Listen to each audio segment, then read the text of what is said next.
things like this. But this is Travis. Travis has traveled the world with me.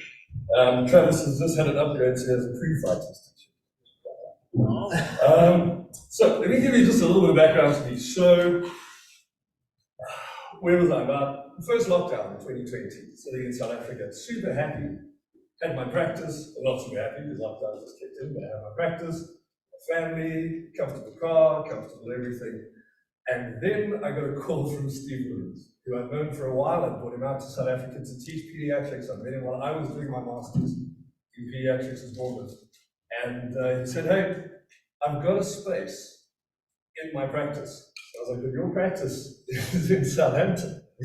And he was like, take it or leave it. One of those take it or leave it offers. So I thought, okay, I won't tell my wife just yet, figure out how to broach that with her. And then I was driving to work the next morning with this going through my head, and I had the moment that Lawrence was talking about. I had that moment where I was driving and I went, this is comfortable, but this, if I don't choose this now, this is it. This is what I will have. And I was like, I'm sure it could be bigger. I'm sure I could get involved in so many different things. So I said, I have to do it, because the problem was if I didn't, from that point, anything that went wrong would be that moment's fault, because I didn't go for it. So I went home and I said to my wife, we're off. And interestingly, it was an epigenetic decision, because my dad did about the same thing. When he was 37, stopped being a karate instructor, well, full-time, and went to ACC to go to study. So interestingly, the first time I met Steve Williams was when I was about 4 years old, running around the back of the ACC. So yeah, it was an epigenetic decision for me to come to the UK. And a lot of folks will say, you know, you don't immigrate because of how easy you think it's going to be. You immigrate because you don't realize how difficult it's going to be. But the thing is, if it's not difficult, it's not worth it. So what it did was put me in an uncomfortable space, and that's what's pushed me. And it's pushed me into the place of getting connected pediatrics going. And also what it's done is pushed my purpose. So now I understand my purpose, and that was the difference between sitting in that car going, I think there could be something else, to now sitting here going, it's uncomfortable, but I know what that thing is. And that thing is to be able to add to pediatric chiropractic. And that is like my sole goal to what I want to do. So today I want to talk with you about pediatrics. But I've chosen a little snippet because, of course, working with kids, what do they say? Don't work with kids and don't work with animals, right? The thing is, when you work with kids, especially like I do, when you work with the little babies and you're working with non-verbal kids, you are, to all intents and purposes, a vet, right? Because the history is always secondhand. It's always a filter through someone else. The parents always got a filter about the box they want to tick. I'll tell you an amazing story about that. I had a parent come in, and her filter, what she was worried about was a Moro reflex. Everyone knows what a Moro reflex is, right? Baby goes back, all of a sudden this kicks in. And she was super worried about it, and we were talking about it, and I thought, well, if you explain the Moro reflex to me, it's this, it's that, it's very interesting, and carry on going. And then she went, this is fantastic. Went off to a pediatrician and said, my chiropractor has fixed my child. You know what the problem is? He has a Moro reflex. So now I sound like a complete fool, because I haven't checked with her. I haven't checked what it is that I've done and what it is that she's understood I've done. So that brings me to the first point of pediatrics. You have to check in with what you're doing, because a lot of the time the folks will come in with an idea of what they want, and we have to be able to say, what did I do in the consult? It's called O'Sullivan's test. It's one of the things that will save you with kids, with adults, with everyone. Take a couple of minutes at the end to be able to go, just so I can check my communication with you. What did you get from today? What are the three main things that we did? And how are you going to explain it to your husband? Or how are you going to explain to your wife what happened here? The biggest load of garbled nonsense is going to come back at you, and it's fine, because it's not about us communicating with them, it's about that there's friction, especially when there's a child involved. There's always friction between, I'm trying to get my information to you, but mom is worried, will you listen to me? They're worried there's another toddler running around, they're worried baby's hungry, who am I going to be any good for a child? All of these worries are on the go, so my information getting across them is very difficult. So that O'Sullivan's test at the end is one of the best things that you can do. So let's jump in. Is that backward? Okay, cool. So we're going to be talking about transverse fascial planes, which is wonderful because it really does follow on from what we were just talking about, which is great. Am I going to teach you all of pediatrics? Of course not. What I'm going to give you today is a framework for you to be able to build on. And I think that's the most important. If you from today can take a plug-and-play framework, thank you very much, Lawrence, a plug-and-play framework, that you can then go, every technique that I learn, I have a place to put it. I have a place to use it, and I have a way to test it, and I have an outcome to look for. All the techniques that you get, all of the experience that you have can be put into a framework. Is this the only framework? No, of course not the only framework, but it's a fascinating framework to be able to look at because this framework entails just about every issue that a little baby is going to come and see you. Breastfeeding, reflux, tongue tie, constipation, dyschezia, which is another one that we're going to talk about. All of those problems, they can't settle, so vagus nerve issues, sympathetic dominance, all of those problems can be rolled into transverse fascial planes. And especially if you have a child that comes to see you and you're a little bit like, I don't know where to start, because who's had that, right? You get a baby that comes in and it's a tough situation because they're crying. Mom's heard from their friend that you work miracles. That doesn't help because now how are you supposed to just, you can't do that. So you now have to live up to what's just been talked about. You want to be able to fix them, but where do you go? Because everything's on. One of the guys that I mentored was on the Logan Masters at the moment. I was chatting to him the other day, and he said, I've gone through the work, I know everything, the baby came in, just went into this massive epistotonic, like threw himself backwards, and I can't do anything. What am I supposed to do? Give him back. Give him back to his mom. Let him calm down. You don't know how to fix anything there.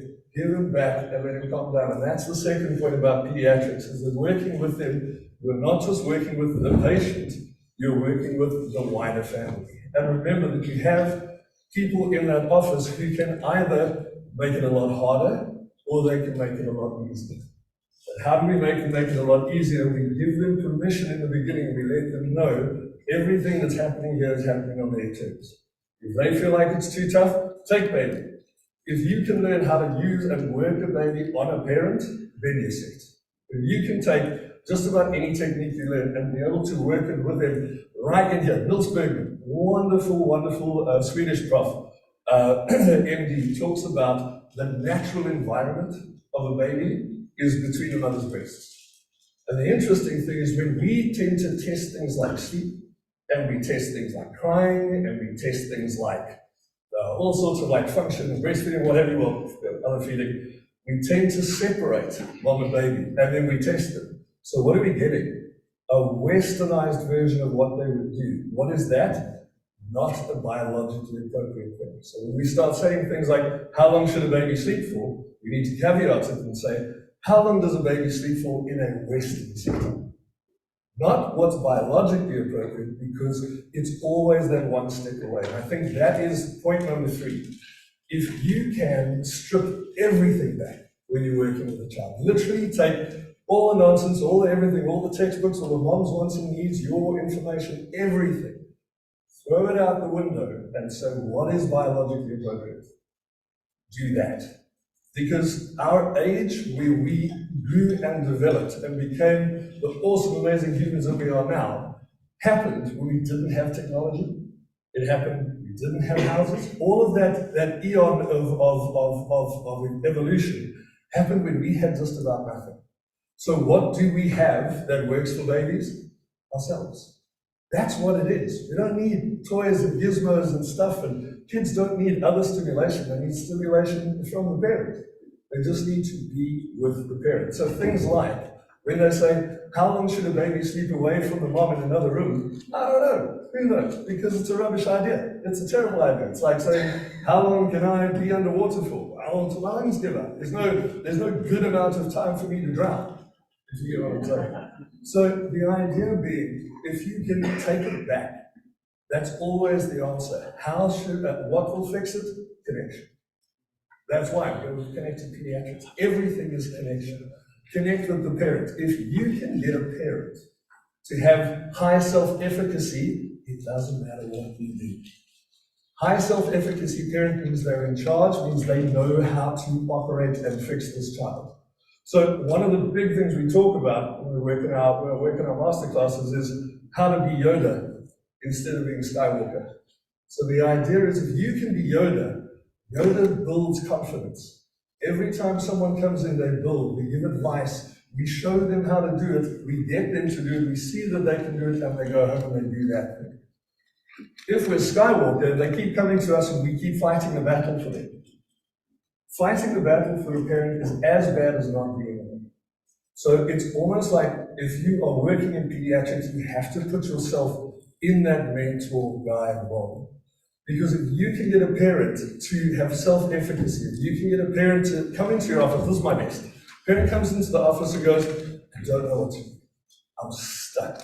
I'm not good at this. I'm terrible at being a parent. This is rubbish. He hates me or she hates me. That's a lie we hear all the time. And then they go like, I just don't know what to do. But you give them a trick.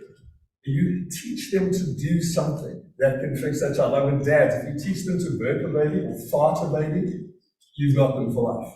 Because now they know what to do. And they go back, and we know that that helps getting that up. And now that dad is all of a sudden interested. He's not avoiding meal times. He's like, where's my baby to burp them? I want to be like proud of my child now. And it's those kind of things, those pearls to keep dropping with them all the time to be able to pick up. So that's just kind of my baseline around peace. But today, I want to talk about this. Think of 5 transverse planes, 5 areas inside a child. So you got your pelvic diaphragm, the respiratory diaphragm, thoracic outlet, floor of the mouth, or lingual complex, as we'll talk about it, and then, of course, tentorium cerebellar on the top. If you can picture those 5 as horizontal planes that are connected with each other, neurally connected and fascially connected and affect each other, start to understand why if they come in with reflux and we work on the diaphragm, it doesn't fix it completely. Or if they come in with constipation or dyschezia and I'm spending most of my time working up at the tentorium and all of a sudden it figures itself out, why is that happening? It's connection. There's neural connection and there's fascial connection. So I knew I was going to do lines today, so I turned into that. Right, okay. So it's muscles within fascia. Some of those layers are just fascia, like with tentorium cerebellar, that's reciprocal tension membrane. Is it just fascia, or does it have a muscle associated to it? Well, it's got suboccipitals, and we're going to talk about the myodural bridge, which is so important.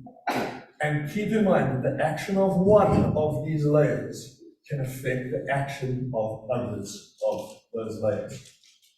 So what do kids come in with? Vagal entrapment, we know that, sympathetically dominant. They come in with dural tension, we've all seen those ones that come out like this.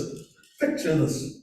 You get a child that was big for size. Let's say I still work in South African money, so 40 grams.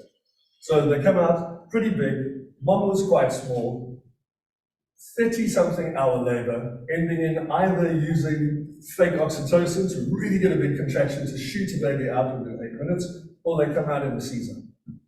What you've got is a child that's been like this for months and months, and now all of a sudden is popped out like this. And it's that dural tension. That's how the dura has been designed. That's how it's grown. So this is what we were talking about last night. In pediatrics, there is such an interesting flip on its head. When you work with adults, they have a structure, and we have to work within the confines of the structure they've been given. We have to get the best function we can out of the structure that they have. But with children, especially with babies, they don't have structure yet. The facets are horizontal still. The bone hasn't been placed yet. The ligamentous attachments are not defined as yet. What starts to define those? Movement, neurological control, and action. So what ends up happening is their function is going to dictate their structure, which will later dictate their function. So how many potential Usain Bolts are out there? But they don't get the two things that are important. The one is internally getting their structure to work, and the second thing, the environment to be able to put that structure against to be able to develop function. Does that make sense? So when you're looking at the smallies, we're looking at their function. That's why their function is so important, because we're time traveling with them. And if we can get this function right, we later on are going to get a child that's going to be able to have the best chance of being able to move as well as they can, which means less injury, less proprioception, and okay, so all of those are the problems, right? Floor of the mouth, feeding issues. You can get feeding issues that are going to go down into the thoracic outlet as well. We'll talk about that. The diaphragm, reflux is a big part of suck and swallow, because if you can't open and close your lower esophageal sphincter properly, you can't really swallow. So it messes the whole situation up. And then, of course, pelvic floor. Who knows what dyschezia is? Who's heard that term before? Cool. This changed my practice. This became, in South Africa, my practice was about 90% under about 3 months old. And the majority of what I got into was working with this dyschezia. How many people who work with Pete have babies that come in and the mom says, they're fine, but they grunt. And they just, they push all the time, and they look like they want to go to the toilet all the time, especially 3 o'clock in the morning, 4 o'clock in the morning. It's just, that's what I get woken up with. But then when you ask them, what's the poop like? The poop's like, no problem. Everything's perfect.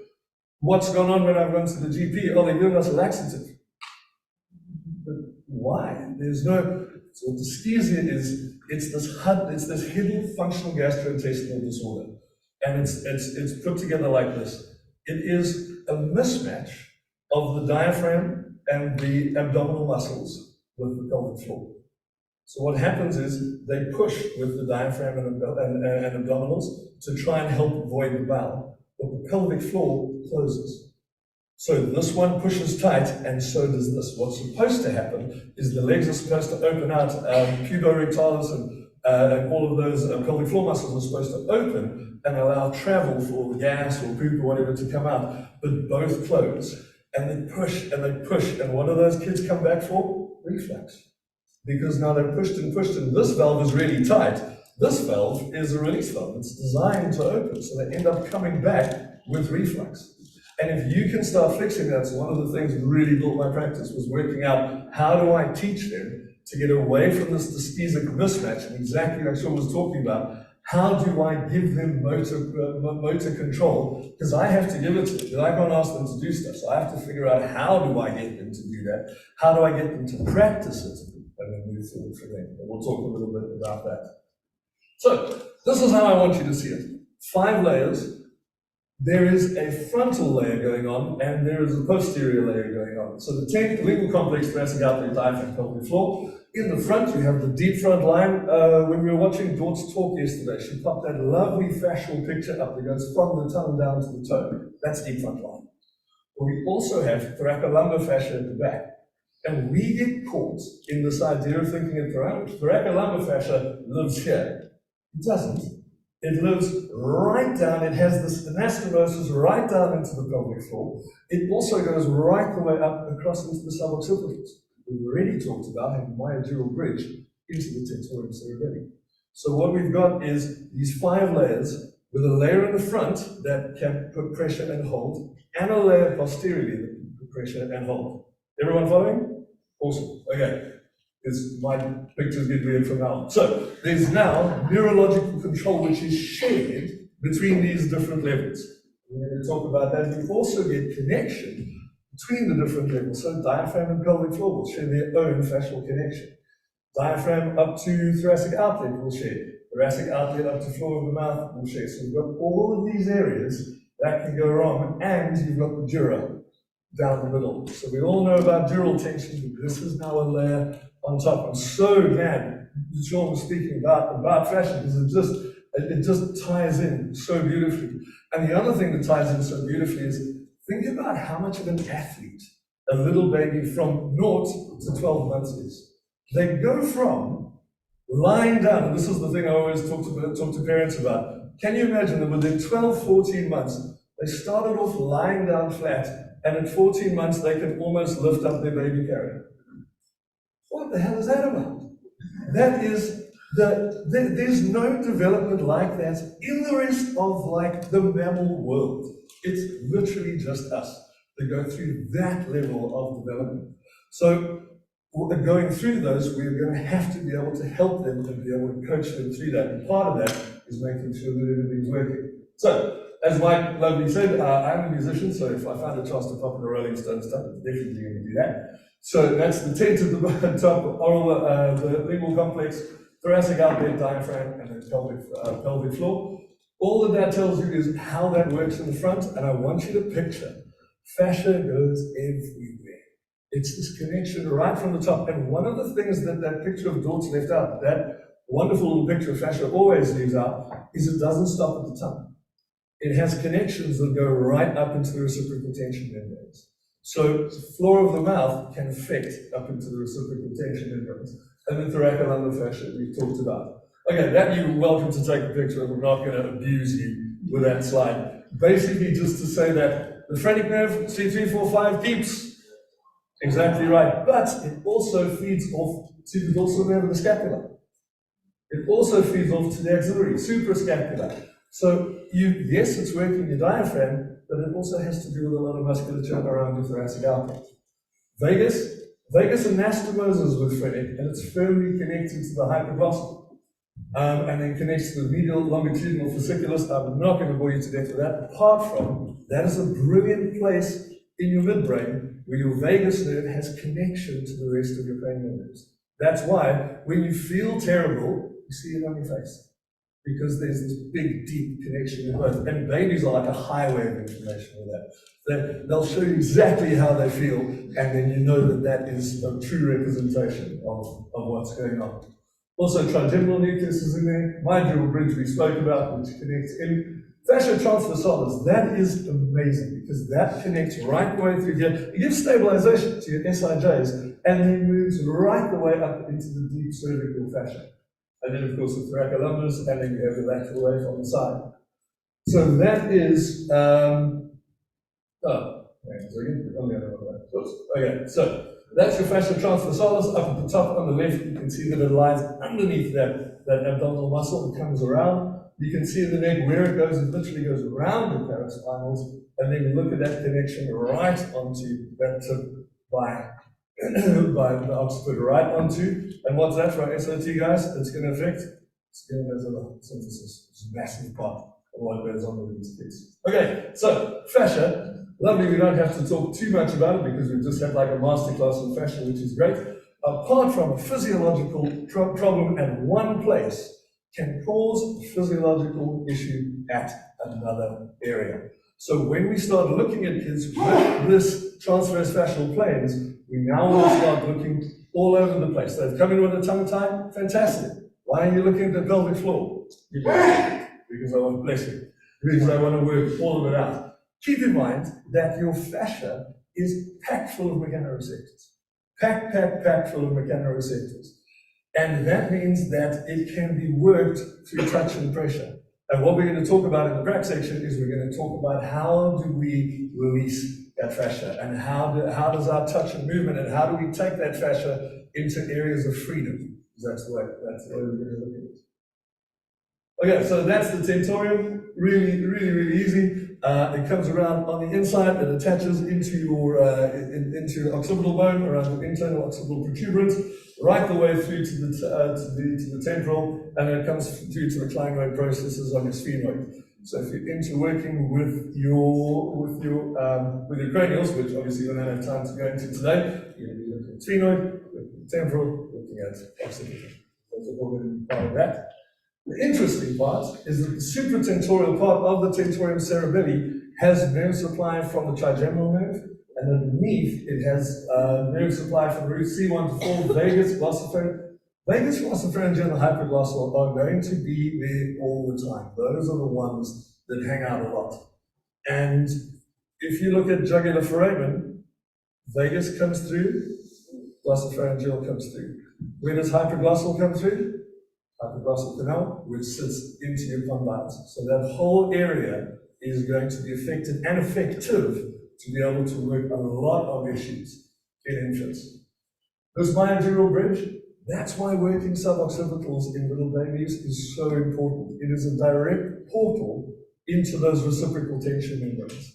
And if you can get into those, you can create a lot of change inside the skull. Plagio babies, massive, massive issue, because it's not just the pressure from outside onto the skull. With plagio babies, it's the pressure that's been created on the reciprocal tension membranes on the inside, which causes trouble as well.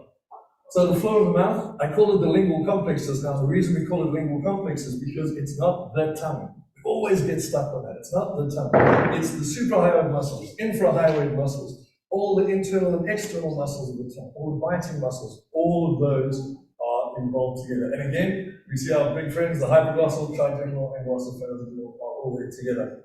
I'm not going to bore you with the thoracic outlet. You know exactly where that is. You know exactly what it's about. Diaphragm, I'm not particularly going to bore you with that, apart from just draw your attention to the fact that the phrenic works the muscular part and the vagus works the lower esophageal sphincter. So vagus is super, super important when we're working with reflux and when we're working with lingual problems. Because not only does the vagus work here, but it also works the throat, along with glossopharyngeal. Okay, the diaphragm basically connects to frenulum. Okay, it basically that is your communicator from the bottom to the top. If I'm working with a pediatric patient, I'm always looking at the diaphragm, and I'm going to show you two really, really cool ways to work in the diaphragm. So, pelvic floor, just the thing that's interesting here, pelvic floor, we all understand how the pelvic floor works, but the fascial component of the pelvic floor is phenomenal. Because as we've already said, it comes right up into the transversus fascia. It also moves down into the glutes. It also has to do with the adductors.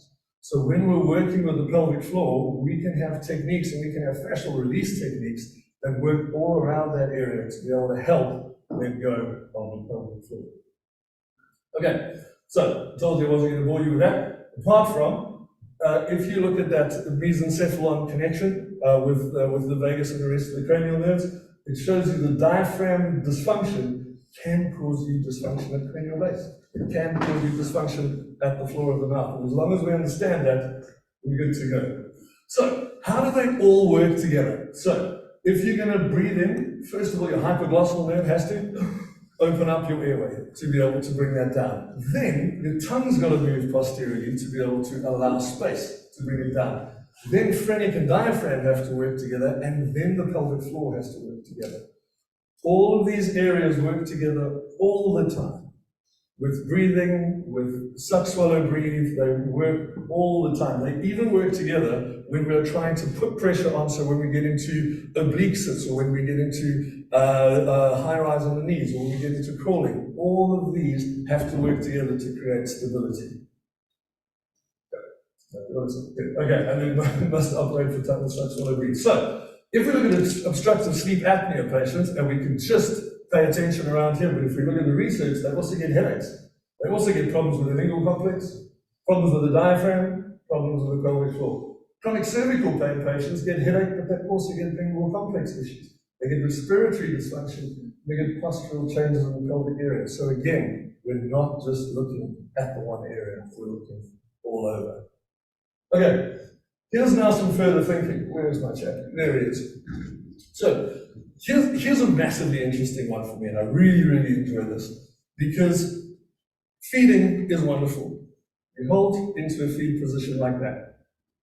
And a lot of kids just have problems with breastfeeding. A lot of kids will have problems on one side, you drop them on the other side, and everything's fine. And then you check mom's milk flow is fine, you check cervical rotation seems to be okay, but all of a sudden you see, oh, the tongue is quite tight, but what's going on? Because if I rotate the hip this way and I do a tongue test, it's fine.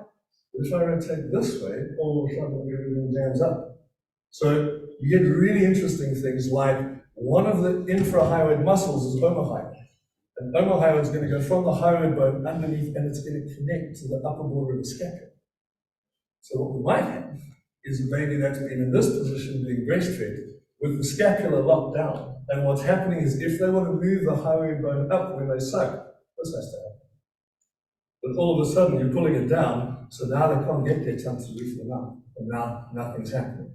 You see how interesting thought patterns like that will start making you look in different directions. Okay. Right, so when we treat them, because that's my half an hour, that's everyone doing okay after that? Because I did see a couple of like, okay. Right, so treatment of them. I treat this exactly the same way. If any of you guys have done any of my plagioccephaly protocols, it's exactly the same way. We go from low to high. Fix up what's going down at the bottom, and we move our way up. It's a very simple reason for that. This is high intensity stuff.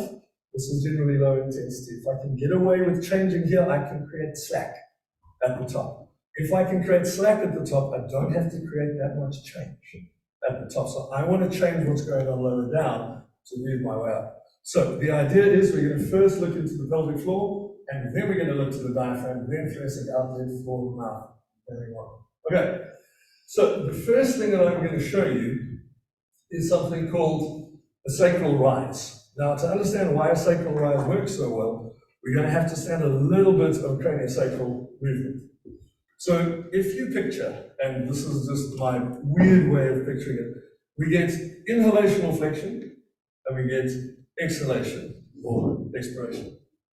So when you get flexion in the system, what ends up happening is, if this is my head this way, does that make sense? This is my nose over here, and this is the back of my head here.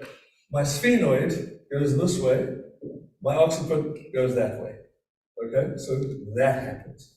What's happening there is that if you picture the greater wings of the sphenoid, they are swan diving forwards like this. So the sphenoid's coming forward and down. And what's happening is then the occiput's getting lifted up at the back. Does everyone have that picture in their mind of what's happening?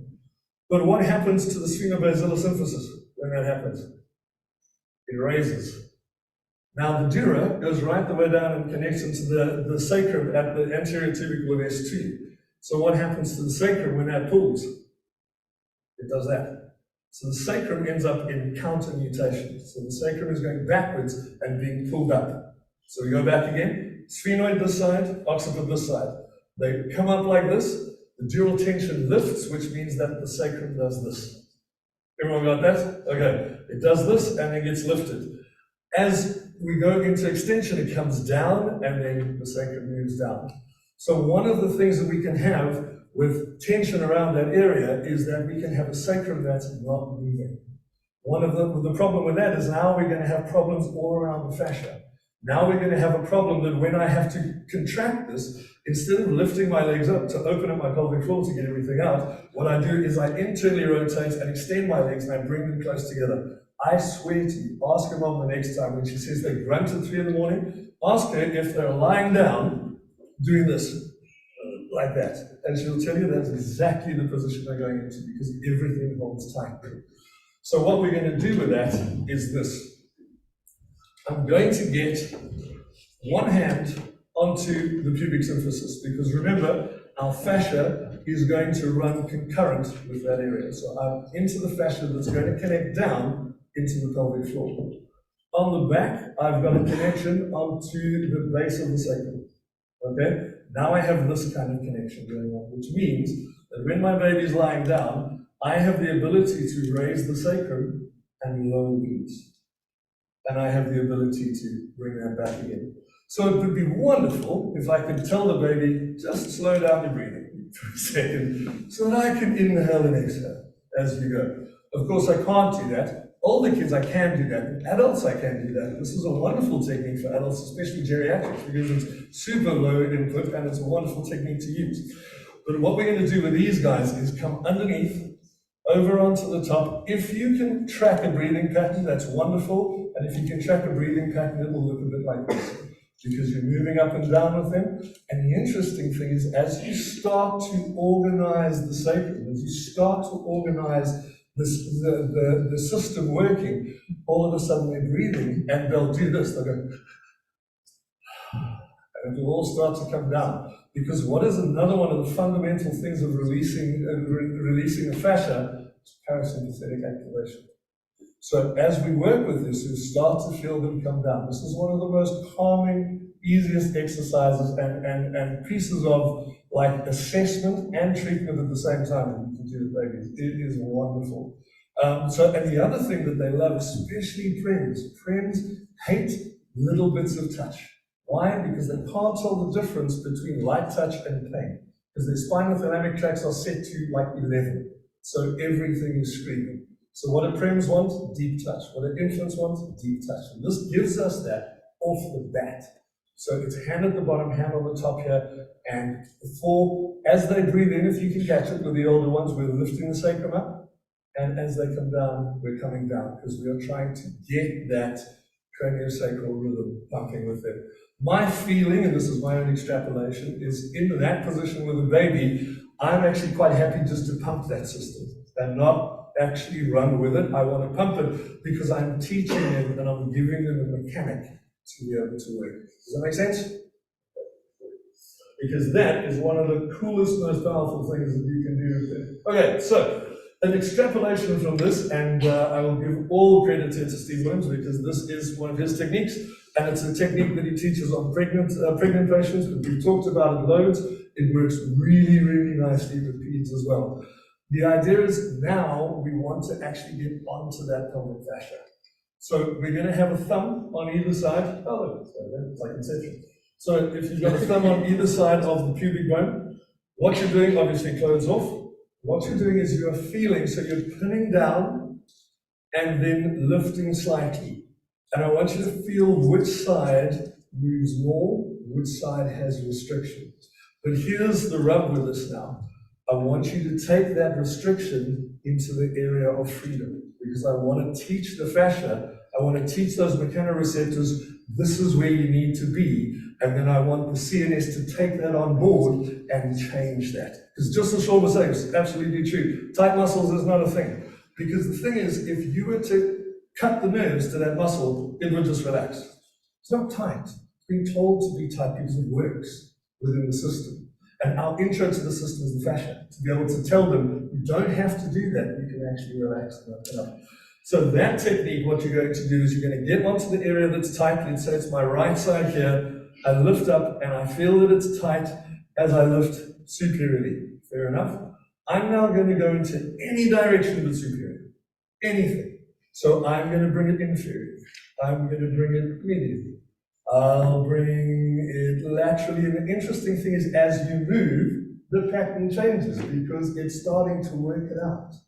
So generally about what we call tissue slides, probably about 4 or 5 tissue slides, release, come back, and check the tension of the pubic bones.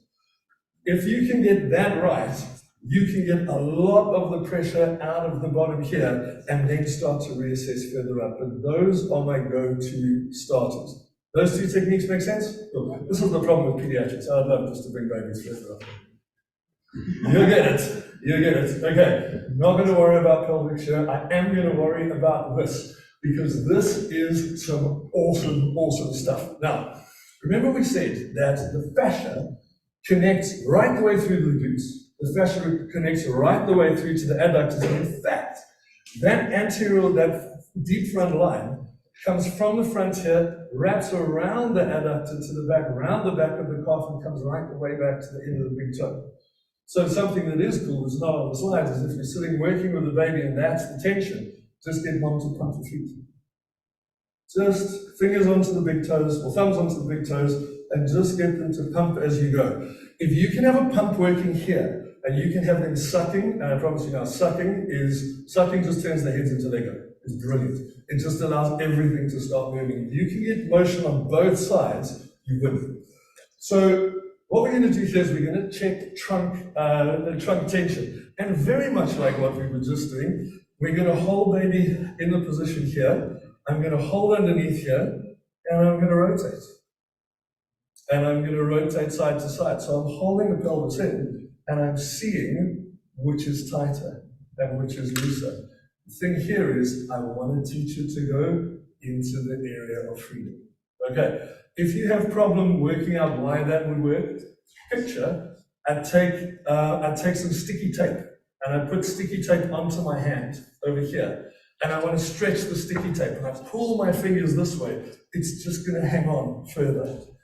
But if I crunch my fingers this way, all of a sudden, you're going to get those little loops letting go. And the more those let go, the more when you bring it back again, there's less tension. There's less tension. And I've changed what's happening with those mechanoreceptors, and I've changed the way the brain is now holding the fascia. So what we're going to do is we're going to start in this position, rotate, okay, I'm easier to go this way, and then I'm going to grab underneath here, and then grab underneath the hip here, and I'm going to take into rotation. I'm going to hold into the position we're going into. Another reason we do it this way, go into the area of freedom, don't piss off the dragon, okay? Because if you do, all of this just ends, because mom's like, whoa, and off she goes. Actually, funny story about that. I had a grandmother once where I was doing exactly this, which is why it's coming to my head. And I'm working like this, and it's going wonderfully, but her filter is, I'm the devil, and this is the wrong place where to be. And we're working, and then you can see baby starts getting a little like, and I'm like, it's fine, they're just working through, and I'm so gentle like this, and she grabs him, and she goes, it's okay, it's okay. So, filters, right? Filters of what people think is actually happening and what people don't think is happening. So, that's the one. We're going to take them right into the direction, freedom, freedom, freedom, and out. That's going to release pelvic floor, and it's going to start releasing up into the thoracic. What we can also do is kind of a version of the Thomas's test, where we're going to bring one leg up, and we're going to bring the other leg up. It's really nice to be able to do it like this, so you can bring them a little over the edge. They won't look like that if they do massive job. They're a very hypotonic baby, and it's a problem. So what we're going to do is, which side is easier? I'm going to go into the ease, and I'm going to hold there. How long for? It's really up to you. I go until I'm allowed to. I would love to hold it for 3 minutes, but generally they'll only allow you a certain amount of time, and that's the other sort of basic law of pediatrics. Only go to where you're allowed to go to, and you just do bits and pieces as you go. Okay, diaphragm, my absolute favorite to work on because it's the connector. So I have two ways of working on the diaphragm. My favorite is having them sit right in front of me. I have two fingers and I explore. From McBurney's, I explore my way down to the right, I explore my way down to the left. And what am I doing? Creating a little bit of pressure, and I'm creating a little bit of rotation. Remember, the fascia is connected all over, so I'm finding where am I tight. Now with this, I'm doing what I call a quick release, which is also from Steve. It's a fast stretch release of the tissues. So I'm in, I hold it, and I let go fast. I'm in, and I hold, and I let go fast.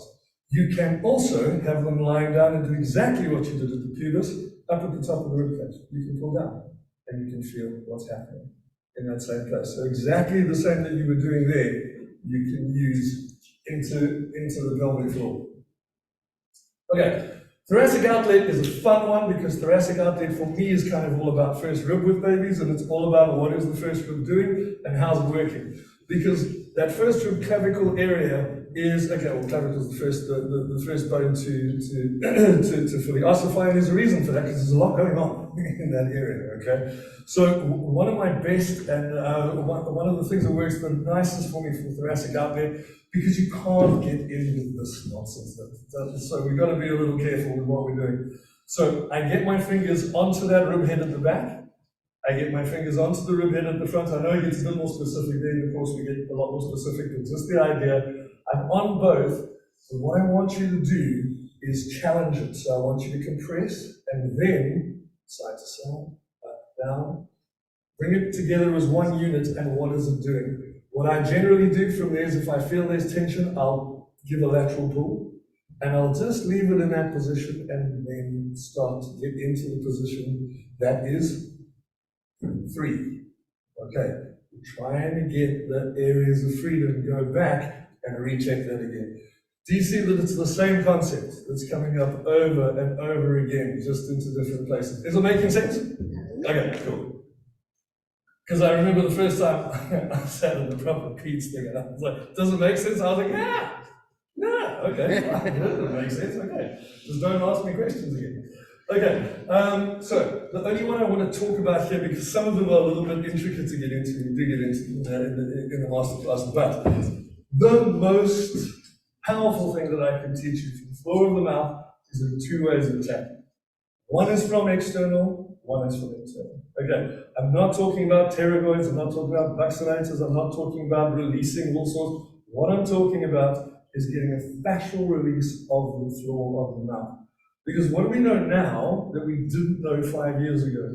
Vicky Mills did this wonderful cadaveric study on babies that showed that this lingual frenulum is not a thing by itself. All it is, it's an extension of the pelvic floor. It's an extension of the floor of the mouth fascia as you raise up the tongue. So at the end of the day, is a posterior tongue tie, it's thrown mud into the water, but what it's done is it's opened up this wonderful world of going, hey, if you can release this pressure, and now what we're doing is, hey, if you can release all of this, you may very well get the tongue to the position that it can actually start to work. And remember, we're chiropractors, so if you look at someone who's going to just check oral function, they'll check oral function just in one position. Not us, because we want to see function. And we know that breastfeeding doesn't happen like this. Breastfeeding happens with a rotation. So if we're going to check it in rotation. Check it in rotation. We know that omohyoid is there, so while they're sucking, are we going to check and see what's happening to the shoulder? If they're sucking and I put a little bit of traction on the shoulder, does the suck stay the same? Does it change? So a little theory of how to be able to get in there. So, I digress. So, best way, we want to get into these little mylohyoid muscles, right underneath the jaw. And again, it's the same thing. I've got pressure sitting underneath the jaw like that, and I am finding where it wants to go. And I'm finding where it's restricted, and then I'm moving that fascia into the area of release. Make sense? Cool. I can do exactly the same thing inside. I can follow the junior glossus muscle on the inside. So I can get my finger inside, underneath, whoops, okay. So I can get my finger in and underneath. Very slick, I'm sure. I can get my finger in and underneath the tongue, and I can work lateral all the way to the center of the tongue. And what I'm doing is putting pressure, feeling to see where there's tension, and then moving that tense spot. Like if anyone's done maxillary work, where you put your finger onto the palate, onto that underneath the maxilla, and you feel there's a tight spot inside there, and you work that tight spot. Is exactly what we're doing. All we're doing is we're taking that theory and we're putting that theory into the floor of the mouth. Okay. One side. Great. Okay, so 2 more left, and these are really, really, really easy. Why is it important to work on suboccipital muscles? Because there is the myodural bridge, which goes right into the tentorium, and we can release pressure inside there. Why is that important? Because that is the area right where the jugular foramen is, which is right where the glossopharyngeal and the vagus nerve is coming down. So, it could not be easier. Literally, it's fingers in and underneath, and you want to get into that space between the occiput and C2, and all I'm going to ask you to do is the tiniest bit of traction and anterior pressure. And I want you to check side to side, which side is open, and then again, we're going to work it into the area of freedom, again, to see if we can free up that area. Because remember, that transversalis fascia comes right the way up around that area. Forget muscles. We're not trying to loosen the muscles. Phil told us, you can't do that. What we're doing is releasing the fascia and we're taking it into areas of freedom. Okay? Last one. Actually, I've done. Okay, last one. This one is for the tentorium. This is also a jugular foramen release, which is probably, if there's one thing that I teach you today, this is the most important.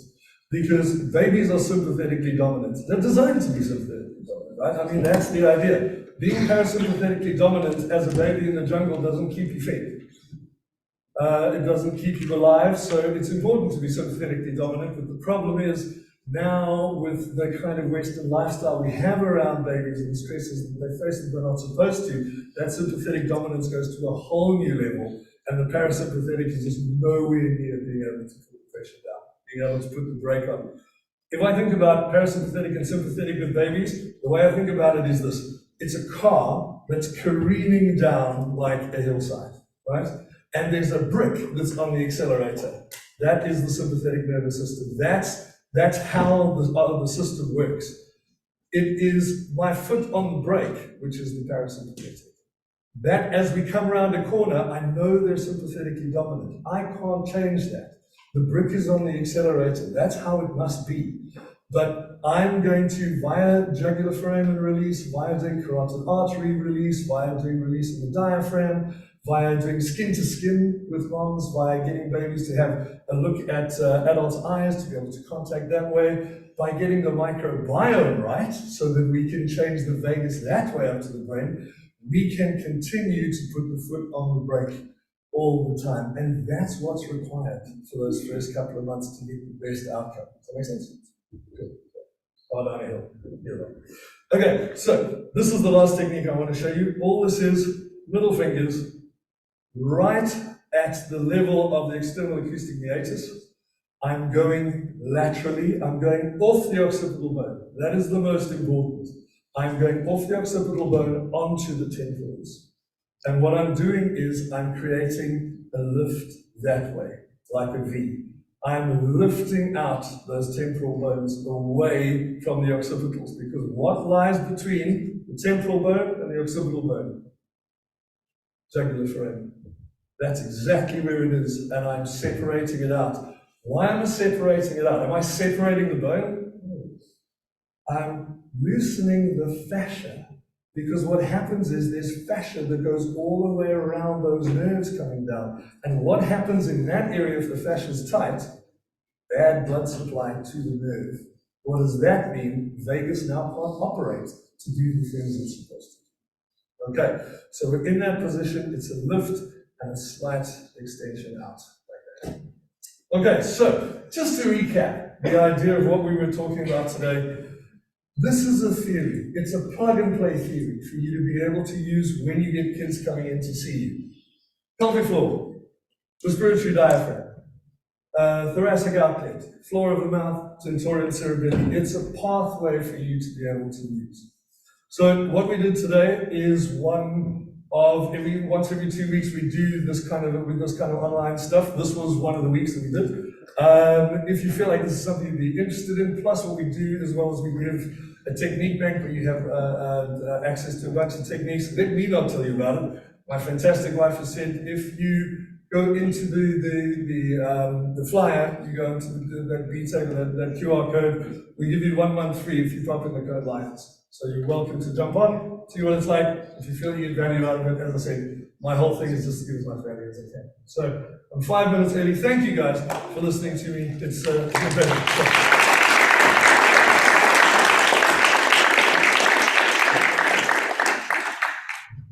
Do you have any questions for Yeah, asking because our lunch is currently being put out, so before I go crazy, let's go.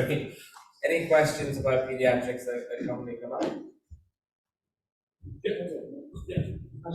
So we've got a few children who are extremely challenged with this, like non-verbal, and the parents particularly very stressful, and it's just genuine in any way, shape, or form, and anything happen, even as little as what you're talking about, that's huge. It's had great results so far, but it's the parents are just come in and do it. And it's just too strict, it's far too stressful to do it at all. It's almost like they'll do something in that environment, it's just going to breed more of that happening from here, if that makes sense. Yeah.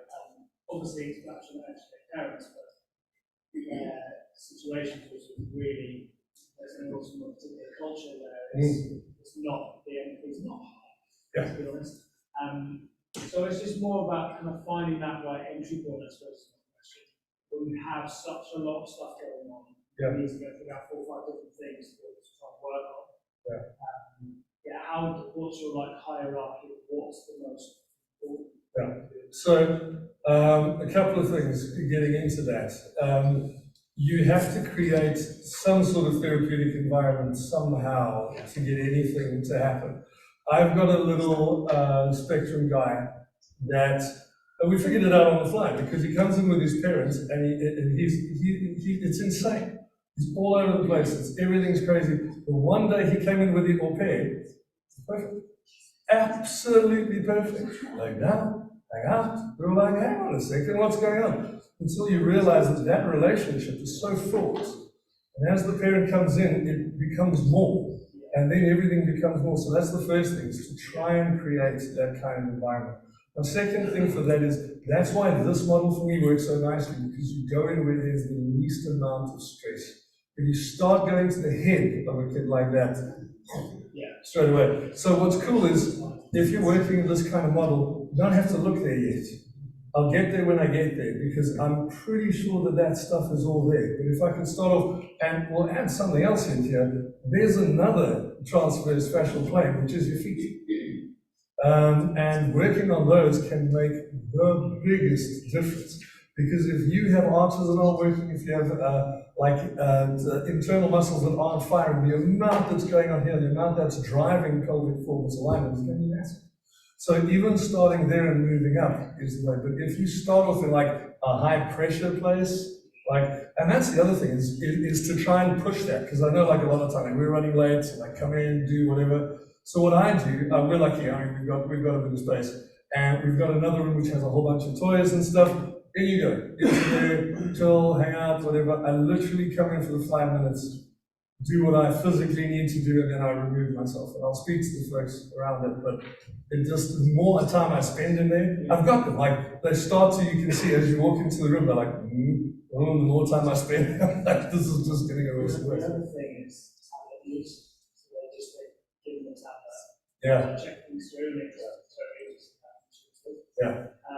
do you generally as a rule? I replace it. So that's the thing, you can't take it away because they're used to it. And they go a little moggy, like if they don't have their fix, right? But so I've got just a heap of sensory toys. Like my best at the moment are these 2-pound little caterpillars from Aldi. And you guys have said they're amazing. They click and clack and they're brilliant, and all the parents try and steal them. But I generally have those, and I'll work those around, and I'll have things that are like designed to be sensory integrated toys. And that I'll try and bring through. Look, sometimes I've got one little kid who, I say he's non-verbal, but I mean, I think he speaks a good couple of languages in his head. And he will watch only videos about tractors getting clean. I mean, talk niche. Only tractors getting clean, and it has to be in some sort of Scandinavian language. Like, I mean, there's like 1 or 2 videos. But the thing is, he needs that. So like, we'll intro that, and you can see him kind of come down, and then we'll kind of caterpillar around the top, and we'll go around, and then we'll kind of move out, and we'll get him in. So it's, because again, take it away, but I get exactly what you're saying. So it is counterintuitive, and I try and move away from that.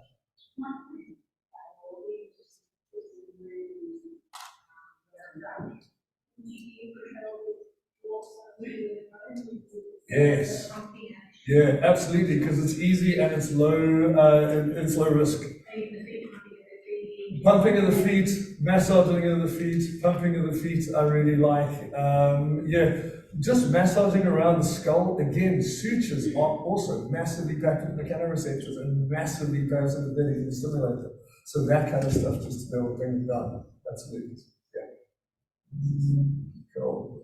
If I can just say really quickly, like, it's such a homecoming, because this was, Lions 2021 was the first seminar I ever went to in the UK. And I was I think when Mike saw me the first time when I came in, I had that like deer in headlights, because I'd just come out of COVID. I'd spent 6 months only knowing where the practice was, my house was, and I came in and he gave me this massive Safa hug, and he gave me this wonderful South African greeting, which is how's it put, and I just went like, I think he had to hold me for a few seconds, and then he gave me a cap, and here I